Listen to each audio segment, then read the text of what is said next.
Chapter 7 The Dawn of Mysticism. It dawned upon me that humanity has discovered a source of great knowledge. It may even be a sort of artificial intelligence, but only the divine essence of our Holy Spirit comes to know true wisdom. And if you're wondering, well, what's the difference?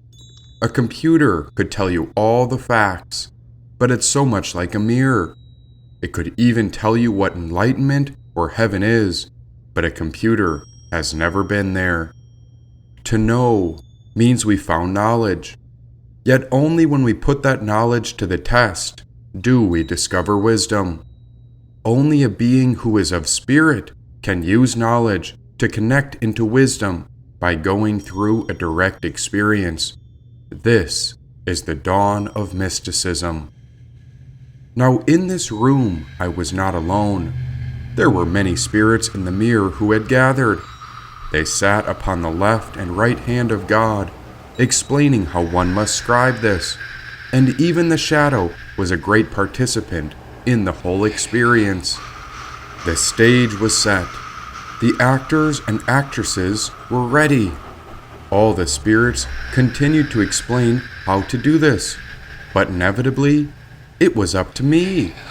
That's when it dawned upon me that knowledge means nothing without experience, and that's when I realized I wasn't the source of knowledge behind all of this. Rather, I was learning from a silent, loving awareness that lives within us.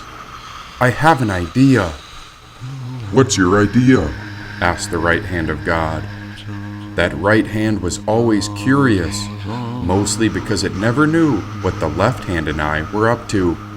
But we never hid anything from the right hand of God, and still, it loved us even if we made choices that it didn't approve of. And since our shadow had become aligned, now we were all centered on the access of one common mind. Surely we could work together to find the middle way if given enough time. Come on, what's your idea? Asked the right hand of God. Oh, nothing, I told them. Why, I would very much like to look into that, said the shadow. For years I've been wanting to understand nothing, but every time I try to do it, I end up looking for something. You see, I am out to discover the essence of emptiness too, but it's hard to understand nothing because sacredness is really something. But if there is something, then we must certainly act. And you should act like a role model. After all, you want to be the very best example that you yourself would follow, said the right hand of God. Not quite, because nothingness is all that you are not. Just sit still and be curious as to what happens inside our minds. I know I'm left, but I know that this is right. Simple as that. Just start by sitting down to notice your thoughts. Discover what is true. Don't follow anyone else. You have to see it for yourself. Act if you must. Do whatever it takes, because you can only see sacredness for yourself, said the left hand of God. Emptiness is ever free, whispered the great Kami. What do you mean? Do you think emptiness is really empty? Or is emptiness full of everything? Because the way I see it is that it holds potential to manifest, and that leads us to the dawn of mysticism, said the Kami. What's mysticism? The doorway into the mystery, said the Kami. She was a spirit from within and beyond, and so the best name we could come up with was Kami. And what did she mean, ever free? Beyond that, who was she? One must start with oneself. Yet we are moving beyond the idea of me to discover sacredness throughout infinity. The way to understand the outward mystery is to journey within oneself. And to do this, we must look into emptiness. That is the way to discover the essence of the no-self, she whispered. Often there's too much emphasis on oneself, but then again, there's no sense in fooling around with anything else, said the right hand of God. And what should I know about the no-self? Why not take a look into yourself? Go on, tell me what you see, said the great Kami. I have a physical body, but within, I believe I am led by my spirit. What do you mean, your spirit? Does the spirit belong to you? Or is the spirit the pure potential of something invisible that is guiding you? In that sense, the spirit is empty because it has no form, yet it is totally full of divine potential, which allows our material body to evolve and transform. If we examine our physical body, form in this case is basic being, and this is what creates duality. It's a split between subject and object, between projector and projection. It's a type of ignorance, or veil, over our spirit, but this type of ignorance is very intelligent and very definite because it is full of tactics and schemes. Examine your left and right sides. They have different personalities housed in a single body. Now do you see what I mean? Said the Kami. What do you mean by ignorance? The meaning of ignorance here seems to be ignoring the possibilities of realizing egolessness. It's a kind of ape instinct in which we want to hang on to something, our personal ideas, our beliefs, or anything that we as an individual feel called to defend. Often we see it in politics as the left or the right. Ignorance holds something very close to us personally, and we feel called to protect this view of our personal reality. But by doing this, we automatically slip away from the middle way, and we can only recenter when we let go of our personal ideas. That's when evenness becomes a real possibility. It seems like we all have that tendency. We know that there are possibilities about loosening up, freeing ourselves, but we really don't want to give in because it would feel too humiliating in that sense, and we would not have any weapons to wave. We would rather hold on to our opinions, ideas, beliefs, and all that stuff to entertain or defend ourselves with, said the Kami. And what is the result of this ignorance? Pain. Usually when we think of pain, we don't regard it as something we want, and so life becomes a sort of drama, which is an individual focus.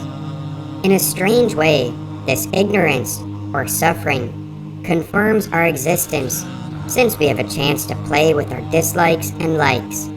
We are occupied with what we want and what we don't want, which is a game. We are playing a game with ourselves. All those schemes and projections involved in maintaining ego and pain are unconscious or subconscious, said the Kami. And that unconscious or subconscious idea is happening all the time within us? And is it coming from our feelings? Feeling is also on the somewhat semi-conscious level. We begin to become aware of ourselves, of our existence, and because of that, we want to survey our territory and check our security to see whether the environment around us is threatening or welcoming or indifferent. The area around us, in this sense, is comprised of our basic fear or paranoia of ego's possibility of losing its grip. This sends out a kind of magnetic field, and feeling is a messenger that tests out our magnetic field of ego. It tests whether the mechanism of ego will work or not, whether we will be able to survive or not. Beyond that develops a cruder level than that of the subconscious mind. This is the actual manifestation onto the solid level, which is perception. Perception is another form of feeling, but on the more active level of perceiving, the sharpening sense consciousness. Having developed a way of detecting whether the area around us is desirable or undesirable, we have to survey the projections more. We look to see if there is a way of changing the projections to make them constitute a more favorable situation, to make them into more favorable perceptions. This, of course, is connected to intellect, which is a sense that gives things labels, gives them a name, and puts them into certain categories. Now finally, we make an official statement that things fit into this category or that category in relation to oneself and one's projections. This is a work of art, an intellectual one. So the feeling of perception is general sensing, and intellect is finalizing, said the kami. So what are you getting at? I asked. Emptiness, that which is the potential within us. Since God is formless, you must understand the true nature of it. And so we come to consciousness, which contains emotions through patterns of all kinds. All the while, these emotions, our ability to label things, and our way of living is creating a certain type of projection. All of life around us is competing with this projection. The whole point is that the projections have been our own manifestations all along. But when you really observe one, you see it is empty within. A projection is actually made of nothing. Naturally, we have created our projections. We put them out as our allies, our subjects, our guards, who could bring back messages and let us know what's happening.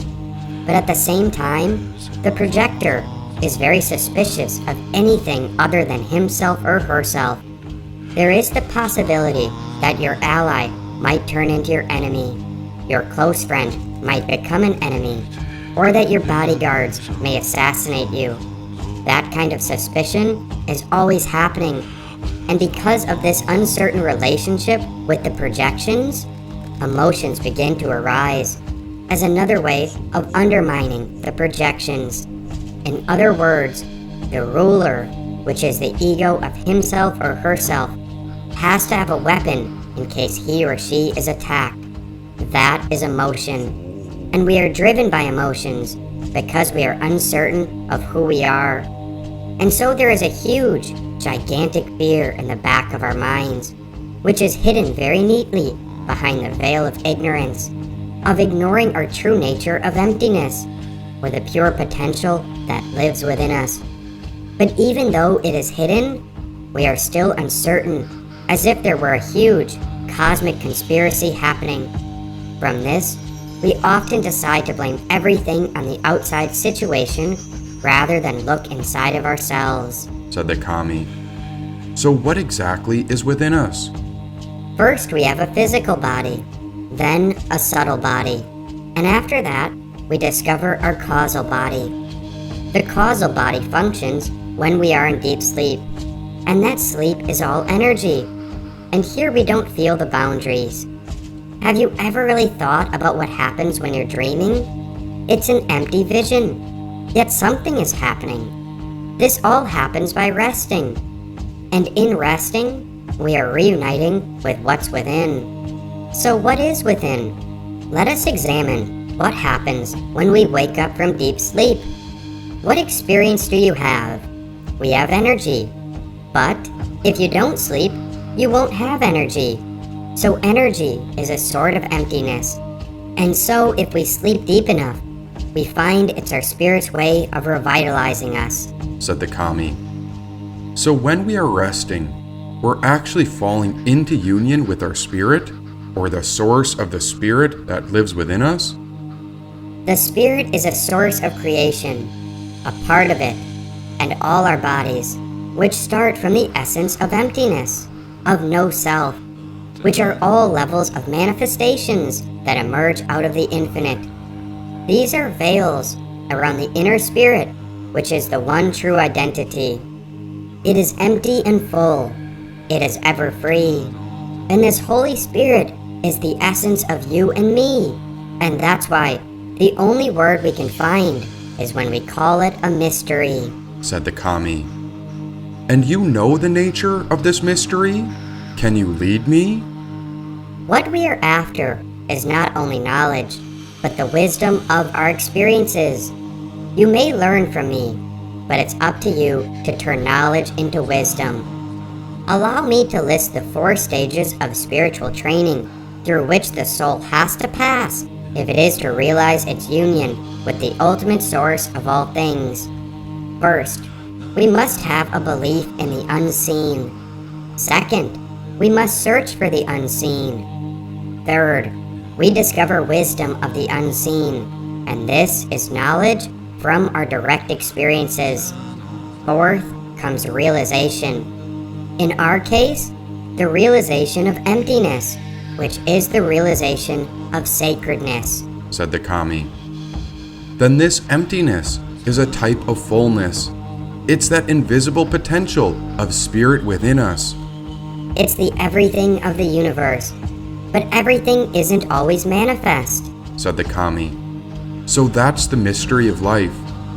That's the dawn of mysticism, paused the kami. From a simple-minded, conventional point of view, mysticism is the search for magic, not quite witchcraft or voodoo, but magic in the sense that things will be changed from the ordinary way we perceive them. The idea of mysticism is that the ordinary humans cannot achieve the heights of it. They cannot create this highest work of art.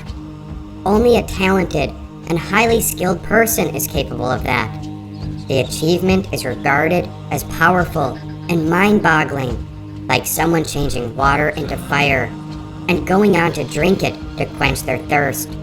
Or it could be thought of turning emptiness into electricity, then using that fire to illuminate what is dark.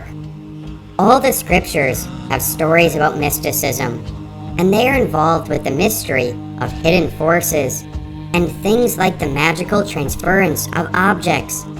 Of course, we wonder about how this is possible, and since scientists also look for proof of spirituality in the same terms, we must consider that if there is such a thing as high spirituality, like enlightenment, we would like someone who has accomplished that to be able to perform a miracle. That would be proof. Yet the proof as I know it is called the lion's roar, said the kami. What's the lion's roar? When the soul is ready, it touches the mystery. That relinking brings forth tremendous energy that can transform reality. And this energy is empty, yet it manifests as drala, the energy over aggression. And this is the sacredness that brings forth the awakening, said the kami. Can you tell us more about magic and mysticism? We could say that attainment of enlightenment is magic. When ego discovers its own deception, then there is some kind of intelligence that enables ego to see its own emptiness. And since the ego has a hard time with this, we call it mysterious. And so ego's perception of its own emptiness is when ego is cutting through its ignorance. It discovers its separateness. And this intelligence experiences the difference between ego and wisdom. Ego is that which thrives on the security of its individual existence, whereas wisdom experiences a connection to the spirit within us. This is sacredness. From this, ego's intelligence sees the foolishness in trying to thrive on its own security. It sees that insecurity is the ego's problem. Some know this intelligence as the discovery and realization called Christ consciousness, said the kami. So that's magic? The Sanskrit word for magic is siddhi, which means actualizing or working with energy that exists in the realm of experience and the realm of physical being, said the kami. So how does one get it? One does not get it, because no one could achieve it, because that's your ego looking at it. But once you understand emptiness, then comes the awakening out of ignorance. And anyone who generates the aspiration to awaken for the benefit of all beings, we call them a bodhisattva. They are with the mystery, just as all spirit is, and so they have secret powers. The first secret power is that these beings are dedicated to fostering interconnected communities of care and compassion. The second secret power is when you realize that hope is not transactional. Hope is not attached to outcomes. Hope exists as the discovery of our wakefulness, It is a way of seeing our way out of suffering. The third secret power is that a bodhisattva is at home in the midst of precariousness. They rest in not knowing, always finding a way to be centered, in the middle way, even in an atmosphere of surprise. The fourth secret power is the actualization of spontaneous universal compassion. And the truth of compassion is that it follows no rules. This is where we discover wisdom. The fifth secret power is that the bodhisattvas do not seek easy situations. Sixth, we are uniting with revolutionary joy. Seventh, the imagination. And the eighth secret power is that we live our lives without fear. We can sit without knowing everything. We can sit with both joy and fear, said the kami. But what if one is afraid? Then we remember that all is empty. What is hell other than emotion? When you start to realize the true nature of reality, an experience of hell can be a great tool of awakening. It's hellish, but don't be afraid to go to hell. And sometimes, hell is the fear, anger, and emotions in between our own ears. We can learn from this experience. Then we can turn it into wisdom. We can be at home no matter where we are. The root of the spirit is emptiness. So when you realize there is no separate self, that's when we discover everything is connected. And this is the realization of sacredness. Yet, we also see how nothing lasts. But because of this, you are not alone, said the kami. It sounds like a paradox. The most exquisite paradox, because as soon as you give it all up, you can have it all. As long as you want power, you can't have it.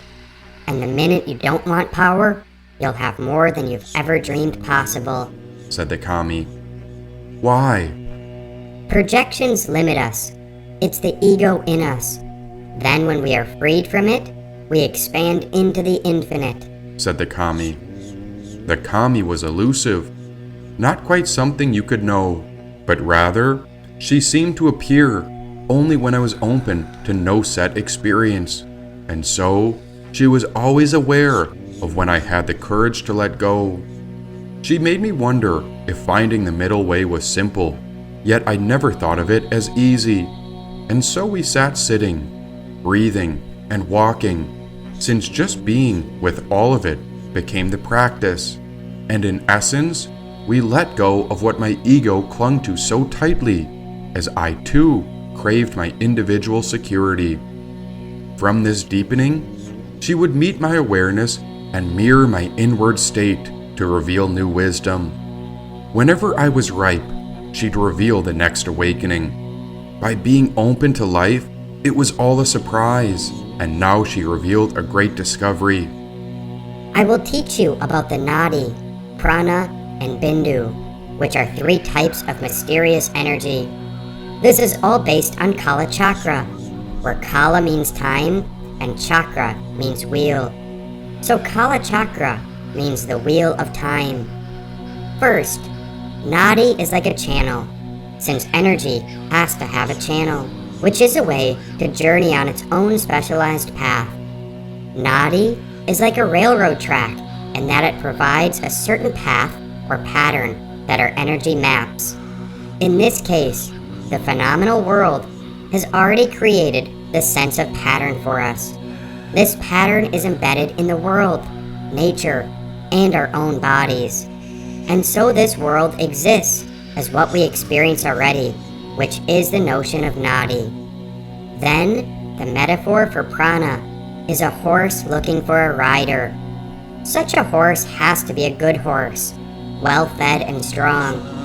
We are not using this horse for speed, but we are also talking in terms of conviction and strength. Imagine you want to go from here to there, from Milwaukee to Charleston. There is a roadway already built for us, so there's a kind of energy and pattern.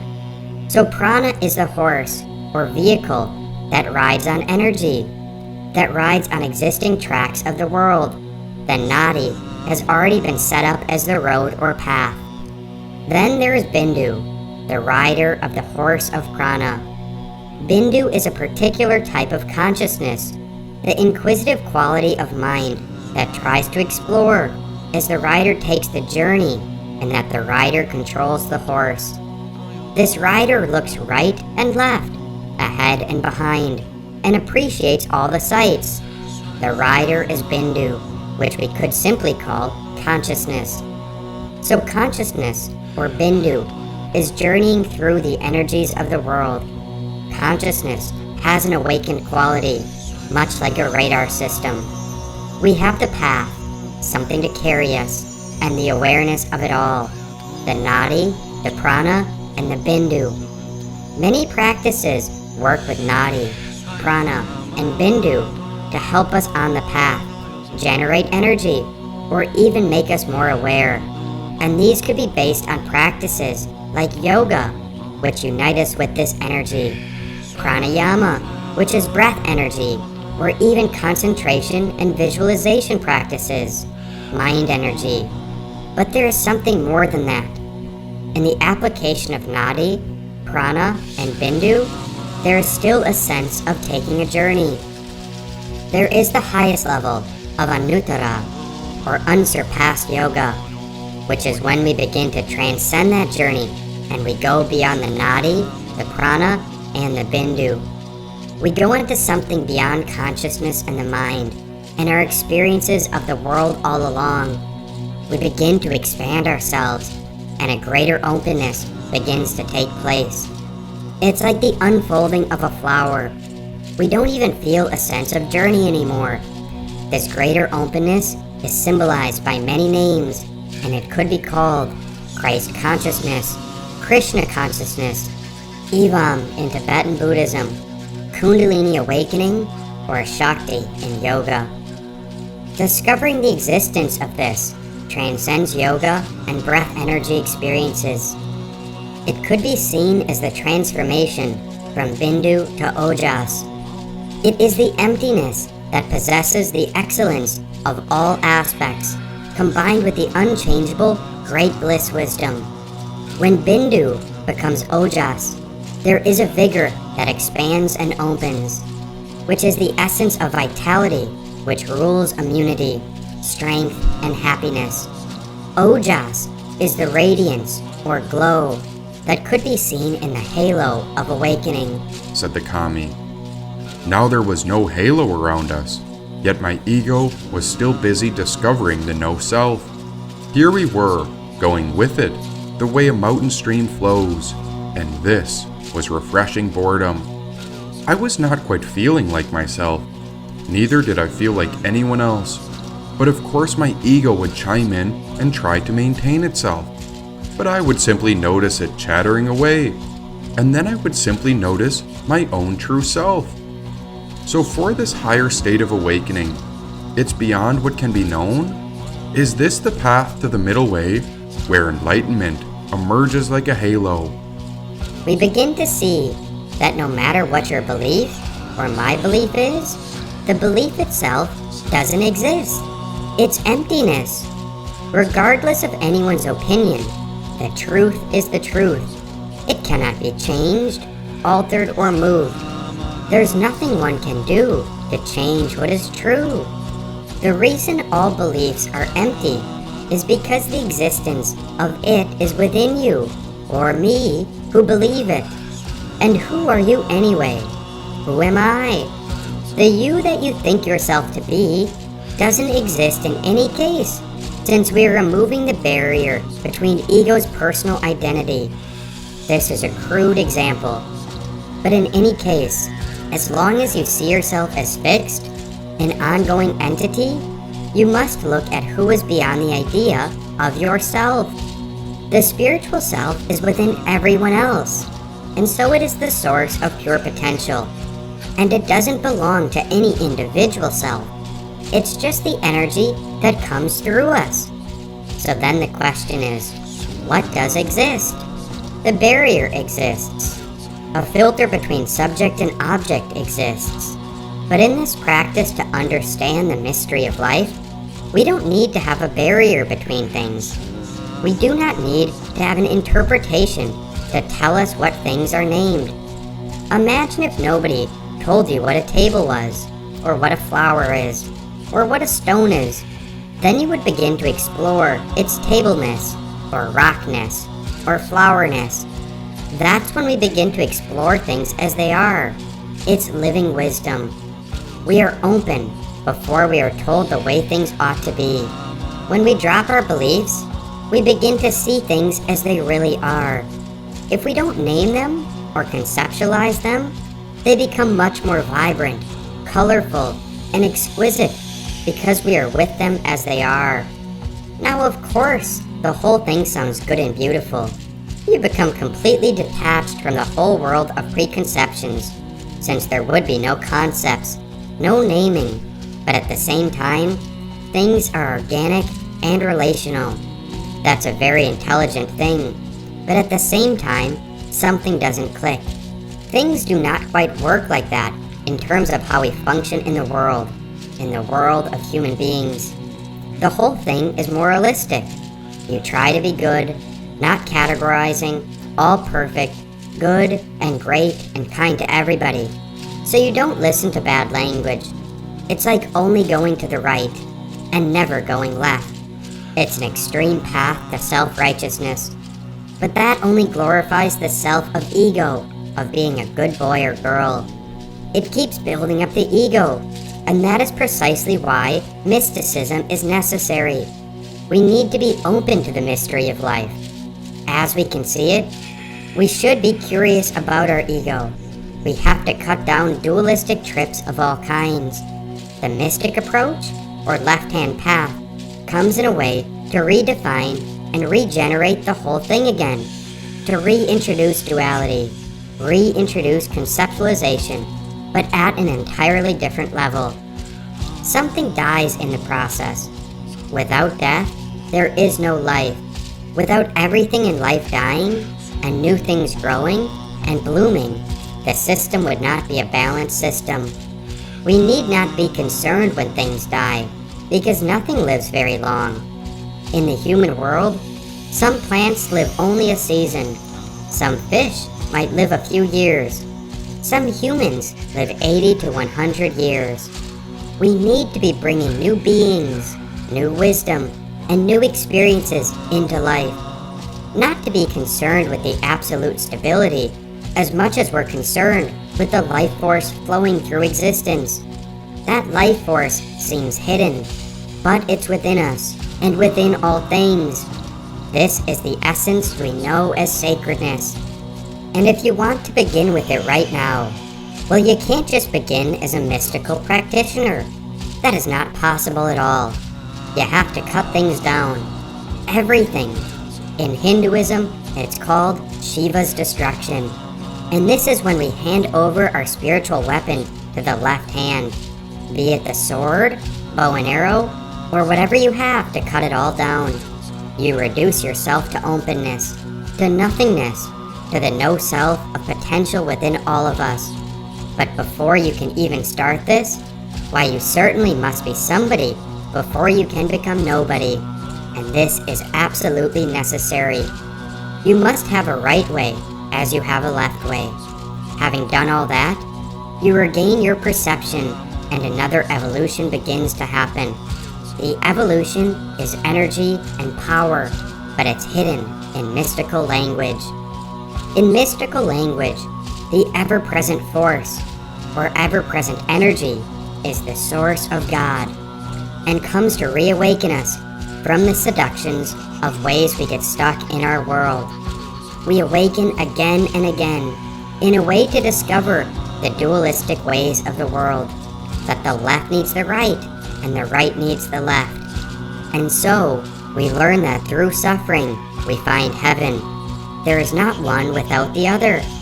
That means that some relationship is taking place that raises your intelligence after the devastating detachment, the devastating sweep of Shiva's destruction, where we are forced to be open to the potential of all infiniteness, which is like a gust of wind sweeping over us. Everyone becomes aware of it, and in its emptiness, a great power emerges. In this case, suffering is energy, and the impermanence of life is something we begin to dance with. And so egolessness is a way to be with the mystery of life. This becomes an extremely powerful, mystical statement, said the kami. She was the essence of emptiness, and she was always so mysterious. So to be with the way of life is to be with the highest state of yoga, and some call it Anuttara Yoga. Anuttara is the highest experience that one can ever relate with, and there is a sense of personal involvement. The experience of the mystery is extremely direct and personal, rather than purely philosophical, spiritual, intellectual, or religious based on what one may believe. Now it is seeing things as they are, just as it is. Beyond contemplation and projection, things are direct, straightforward, and precise. It's seeing all things as they are. It's seeing the cause and results of life's chain reactions, said the kami. And so we know that drala is an opening into sacredness. So how does one align in union with this? You cannot, but we can. That is why we call it community, the unity of that which exists within us, said the kami. Can you explain it even deeper? In almost all spiritual teachings, there is a striving for the attainment of the state of heaven, which could be thought of as enlightenment. But in the mystery, our approach to enlightenment is somewhat different. Rather than aiming at the attainment of the enlightened state, we approach the mystery to see the continuity of enlightened mind in all situations, as well as the constant discontinuity of it. This experience corresponds to the most complete state of being that can be attained. It is not a question of attainment, but rather the actual work of relating to situations properly. So in a deeper sense, enlightenment is simply doing the dishes. It's cleaning the kitchen. It's the nature of our silent awareness. So simple. It's infinite wisdom that arises when we open. Open to all of it, not pushing anything away. Sacredness is the revelation of awakening. And in order to relate with the situations of life, there are three aspects, or kayas, we must understand. In Buddhism, there are the Dharmakaya, Sambhogakaya, and Nirmanakaya. Dharmakaya is the original state of being, which transcends our basic state of mindlessness. This is a state of complete freedom, said the kami. Then it's the emptiness, which could be thought of as the potential within us, the same way as a kami is an unseen, invisible witness. It is the spiritual aspect of all of us. It is complete and open, thoroughly open, utterly open, magnificently open. We call it the body of truth. Now a question arises. How can we understand and make a link to divinity, which could be thought of as God's totality? If we just try to be it and embody it, then we are pushing something away. We are pushing away our lower nature, our shadow, which will stalk us and pull at us. The more we seek a state of righteousness, the more we seem to be followed by a shadow until we integrate it, until we are open to the mystery of it. This is a tricky spot as long as we want to be good, right, heavenly, and divine. In essence, the more we only want to be closer to the highest, the most good, the righteous, we are pushing away our own connection to humanity, to the dirt, and to the earth. That brings us to the second kaya, the Sambhogakaya, which means body of joy. The emotions that manifest out of this state of openness transcend all emotions, including aggression, passion, and ignorance. In the Sambhogakaya, emotions provide tremendous capability and enormous scope for relating with the universe. There is an accommodation for dualism, for relating with this and that. This accommodation provides tremendous freedom. There is a celebration in which emotions are not a hassle, but rather an experience of life. Then the third kaya, Nirmanakaya, is the body of emanation, which is the body of existence or manifestation. It is the manifestation of our actual mind and our body. It is also the manifestation of the bodies of those who have gone through the other two kayas, and only then manifest on the third level, the Nirmanakaya. In that sense, this third level is the manifestation when a teacher arrives on earth. Such a teacher is connected through the Dharmakaya and the Sambhogakaya, but in order to communicate with our body, our food, our clothes, and our earth, you need a manifested body, said the kami. So there are 3 bodies. Well, what happens if you connect and balance all 3 bodies properly? On one hand, you become the Buddha. She pointed to the right hand of God. On the other hand, you become Rudra, who is more like a cosmic monster. As long as there is a creator, there is a destroyer, she said, pointing to the left hand of God. But I never want to embody the energy of a destructive monster, and I also don't want to push any parts of us away.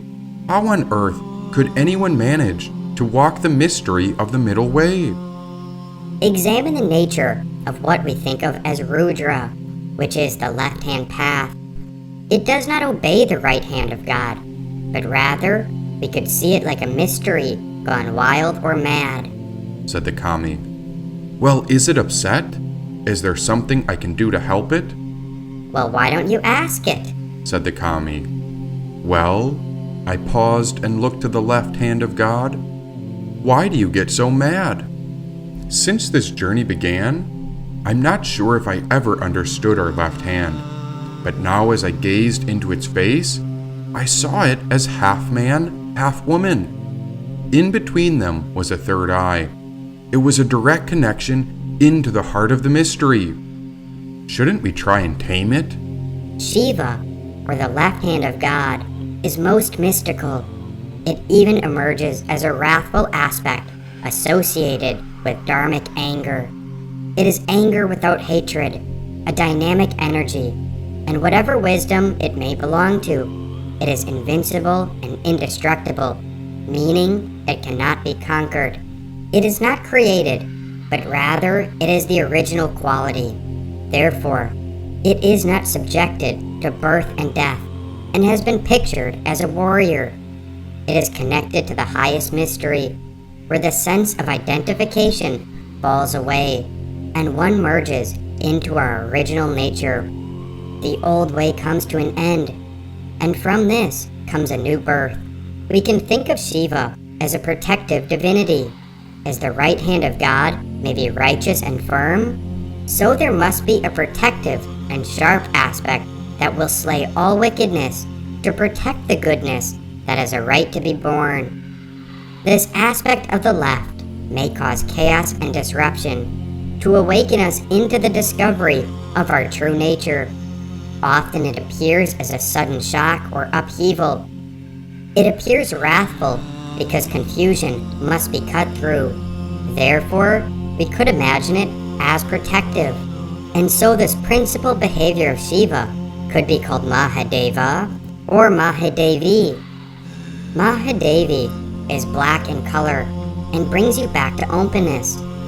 The intention is that Mahadevi overpowers subconscious gossip by piercing it.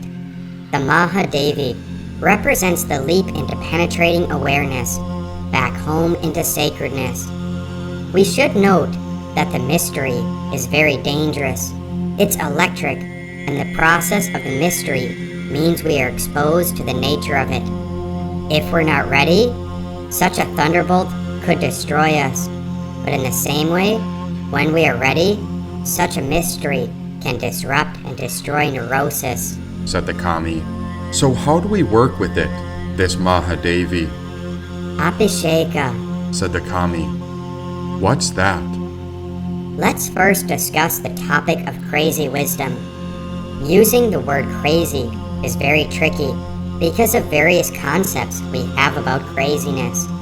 In the American Indian tradition, there was a warrior named Crazy Horse. He was a crazy, old, wise eccentric who was a great warrior and had tremendous spirit. And being crazy is also associated with the idea of being absurd, on the verge of lunacy. There is also a notion of craziness as being unconventional. Now, in our sense, since we could say that the world has gone crazy, when it comes to crazy wisdom, we see it as the basic logic of pure sanity. We use it as an unconventional way to relate properly with the world. It is based on being absolutely wise, knowing exactly what to do. One attitude of crazy wisdom is fearlessness. Since so much of the individual is run by ego, and by people trying to maintain their own security, own property, own businesses, own monopolies, and own money, we see fearlessness as the power and energy to do what needs to be done, to destroy what needs to be destroyed, to nurse what needs to be nursed, to encourage what should be encouraged, or whatever the appropriate action is according to the mystery. For instance, if the world leaders won't take the notion of the Earth's health seriously, Rudra could conjure a heat wave, or storms, or disasters to speed up the need for a sharp and direct change. Otherwise, the world might never adapt. In that sense, this shift is powerful, needed, and appropriate, and so chaos can be regarded as extremely good news. The fearlessness of crazy wisdom is also connected with bluntness. Bluntness sees things as they are, and so it is fundamentally wise, not holding on to particular doctrines or disciplines or formats. There is endless spontaneity taking place. If you were to favor one side or the other, something doesn't click. It's not balanced. You have to cut the dualistic barrier and perceive the world as sacredness in the light of wisdom. In truth, the mystery is just a reference point, and that seems to be the problem, because along the middle way, we give up the reference point, which is our opinions on the matter, our beliefs, and our views as compared to the actual truth.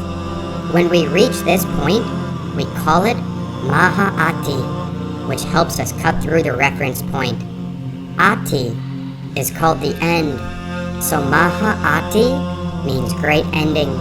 It's a gigantic full stop. And from this, we find an experience of becoming anointed. We are then empowered through an embodiment of invisible bliss and emptiness that some know as a kami. It is a fathomless experience.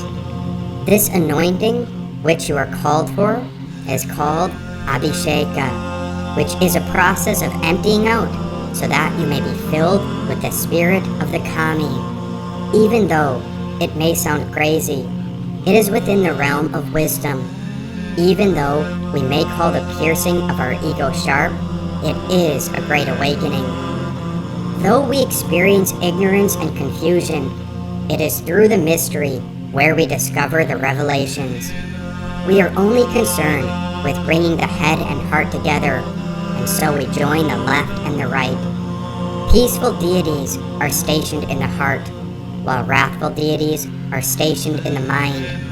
We must have a real relationship between wrathful deities and peaceful ones, said the kami. And are there more than one? There are 42 peaceful deities, said the right hand of God. And 58 wrathful, said the left hand of God.